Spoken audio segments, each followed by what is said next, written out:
नमस्कार दोस्तों, आज फिर आपका स्वागत है क्राउन इमिग्रेशन के यूट्यूब चैनल पर। बच्चों के पेरेंट्स के बहुत सारे मुझे क्वेरीज आती हैं कि एमबीबीएस इन जापान और हम जापान के अंदर एज ए डॉक्टर प्रैक्टिस कैसे कर सकते हैं जिन्होंने ऑलरेडी एमबीबीएस की हुई हो। तो मैंने कुछ दिन पहले एक वीडियो डाली थी कि मैंने अपने मंच के ऊपर हमारे जो क्वालिफाइड डॉक्टर्स हैं वो डिफरेंट डिफरेंट पार्ट में जो प्रैक्टिस कर रहे हैं एज ए डॉक्टर, तो उनको कहा था कि वो मेरे मंच पर आएँ, आकर हमारे साथ इंटरेक्शंस करें, किस टाइप की आपने प्रॉब्लम फेस की हैं, कैसे-कैसे आपने वहाँ पे लाइसेंस लिया है, या वहाँ पर बच्चे एमबीबीएस कैसे कर सकते हैं, उसके बीच में जनरल डिस्कस करेंगे। उसके बाद जापान से मुझे एक डॉक्टर ने कॉन्टैक्ट किया है, उनसे अभी मेरा सारी कॉरस्पॉन्डेंस चल रही है व्हाट्सएप के ऊपर। तो ड्यू टू वो ओवर बिज़ी होने के कारण अभी मुझे टाइम नहीं दे पा रहे हैं, लेकिन वो हमारे इस चैनल के ऊपर ज़रूर आएँगे। तो उसमें मैं मतलब कंप्लीटली डिस्कस करूँगा कि आप जापान में अपने ड्रीम को किस वे से फुलफ़िल कर सकते हैं। लेकिन जापान और यूएसए, मैंने सिस्टर ब्रदर कहता हूँ दोनों को। दोनों में मतलब सेम थिंग है। यूएसए हम ब्रदर कह देते हैं, इसको हम सिस्टर कह देते हैं जापान में। अर्निंग पॉइंट ऑफ व्यू से, लिविंग को देखते हैं तो ये ऐसे है। जिन बच्चों के ड्रीम यूएसए में नहीं फुलफ़िल हो पाते यूएस फैमिली के बाद, तो वो बच्चे जापान की ओर भी तवज्जो कर सकते हैं, वहाँ पर भी अपना करियर बना सकते हैं। But it is very very difficult. जैसे यूएस डिफ़िकल्ट है, तो जापान उससे भी ज़्यादा डिफ़िकल्ट है, क्योंकि वहाँ पर लैंग्वेज भी है। इतना ईज़ी नहीं समझना जैसे मैंने इस वीडियो में ईज़िली बता रहा हूँ।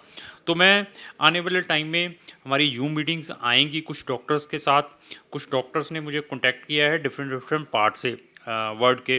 कुछ पुर्तगाल से हैं, नॉर्वे से है, जर्मनी से है, साउथ कोरिया से है, जापान से हैं। उनकी इंटरव्यू लेकर आऊँगा कि उन्होंने अपने कितनी स्ट्रगल की है, कैसे वो डॉक्टर बने, आइदर इंडिया से या अनदर कंट्री से, और वहाँ जाके उन्होंने कैसे लाइसेंसिंग लिए हैं, और वो काफ़ी ही फ्रूटफुल रहेंगी आप बच्चों के लिए।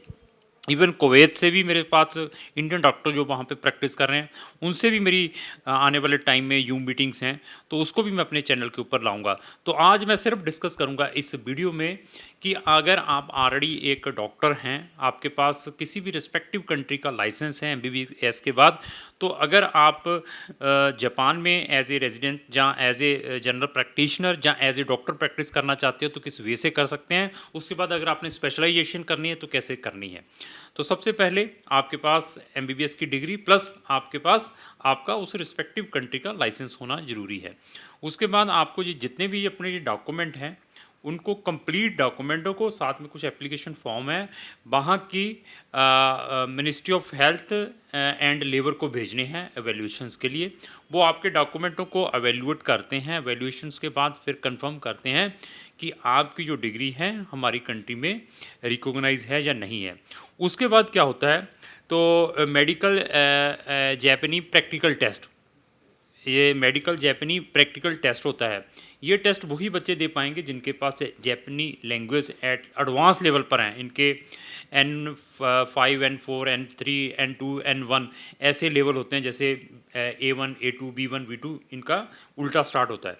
अगर आपके पास एडवांस लेवल की जैपनी लैंग्वेज है, उसका सर्टिफिकेट है, तो ये टेस्ट होगा। उसके बाद टेस्ट के बाद फिर वहाँ पर लाइसेंस लेना पड़ता है। लाइसेंस कौन देता है? वहाँ का जो मेडिकल बोर्ड है जापान का, वहाँ पर टेस्ट होता है। टेस्ट 400 या 500 नंबर का आता है, उसको क्वालिफाई करना पड़ता है।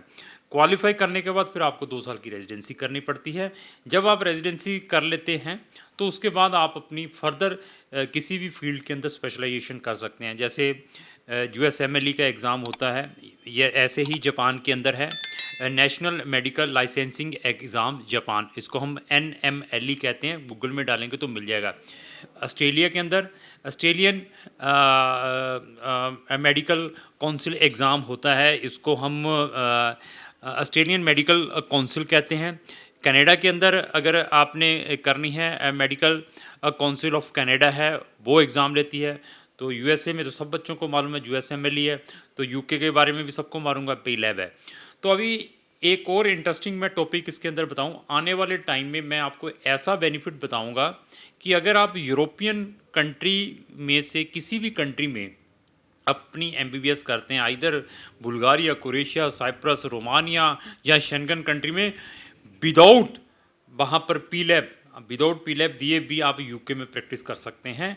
तो वो कैसे कर सकते हैं उसकी भी मैं आने वाले टाइम में वीडियो बताऊंगा। हमारी जितनी भी एमबीबीएस से रिलेटेड वीडियो रहेंगी ऑलवेज इंफॉर्मेटिव रहेगी। हम कभी भी अपने इंटरेस्ट के कारण आपको छोटी छोटी कंट्री में भेजने की कोशिश नहीं करेंगे। डॉक्टर बनना है तो अच्छी कंट्री में जाएं, वहाँ से स्टडी करें।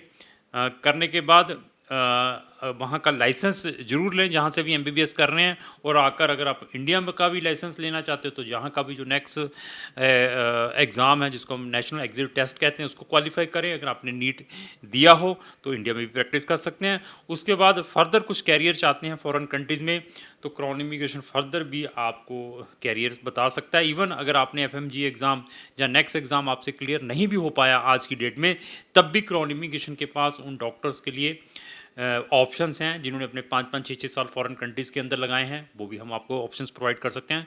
क्राउन इमिग्रेशन के पास ऑलवेज इन्फॉर्मेटिव इन्फॉर्मेशंस रहती हैं।